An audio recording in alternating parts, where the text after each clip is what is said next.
They won't say this out loud, but rejection is a gift. A brutal, unwrapped, poorly timed gift, but a gift nonetheless.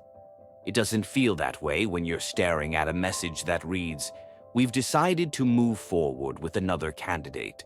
Or when someone you trusted slowly drifts into silence. Or when your ideas get dismissed before you even finish explaining them. But if you pay attention, if you lean into that sting instead of hiding from it, you'll discover that rejection isn't the end of your worth. It's the beginning of something far more powerful. Let me show you how. There's a particular sting that only rejection carries. It's sharp, it's personal. It feels like proof that you're not enough. Maybe it was the job you pinned all your hopes on, the person who made you feel seen and then walked away, or the friend who grew distant without explanation. That sting, it's not just about the loss, it's about the narrative it creates in your mind. You're not good enough. You're unworthy. You should have known better. But let me ask you something. What if that story isn't true? What if rejection is simply the world saying, "Not here, but keep going"? Because rejection isn't always a verdict. Sometimes it's just redirection towards something better aligned with who you're becoming. The problem is, we're taught to take rejection personally. We're told it reflects our value, our skills, our desirability. But that's a lie. Rejection isn't always about you. Sometimes it's about timing. Sometimes it's about fit. And sometimes it's about them, not you. Think about it. You could pour your soul into something and someone might still walk away. Not because it wasn't valuable, but because they weren't ready to receive it. And that doesn't reduce your value. Now here's where it gets interesting. What if you started seeing rejection not as a failure, but as a kind of filter? A tool that clears out what's not meant for you. A mechanism that says, "This isn't it, but you're getting closer." Because here's the truth most people ignore. Rejection is feedback. It tells you what doesn't align.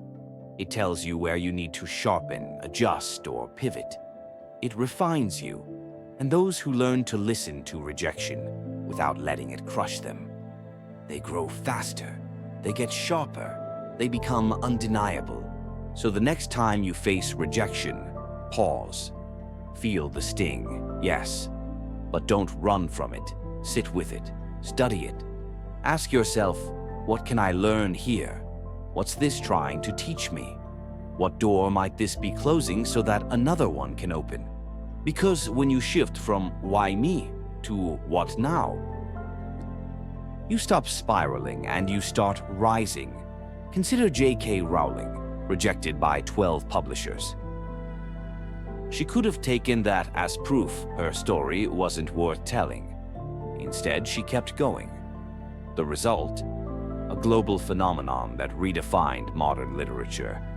Or Steve Jobs, fired from the company he built.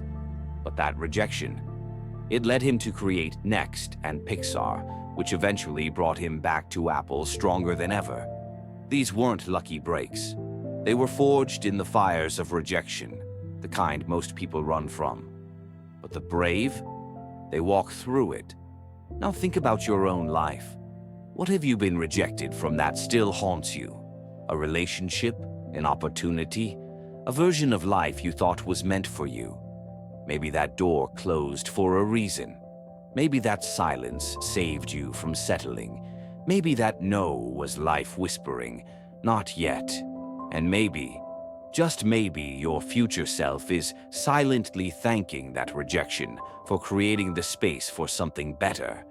So here's the challenge. The next time rejection knocks, don't collapse. Stand taller.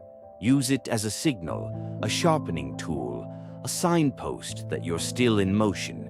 Because those who can face rejection, truly face it, become the kind of people the world can't ignore.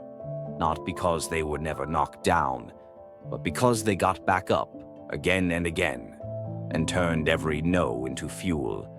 Rejection is not the end. It's the rough draft of a greater story. And you're just getting started.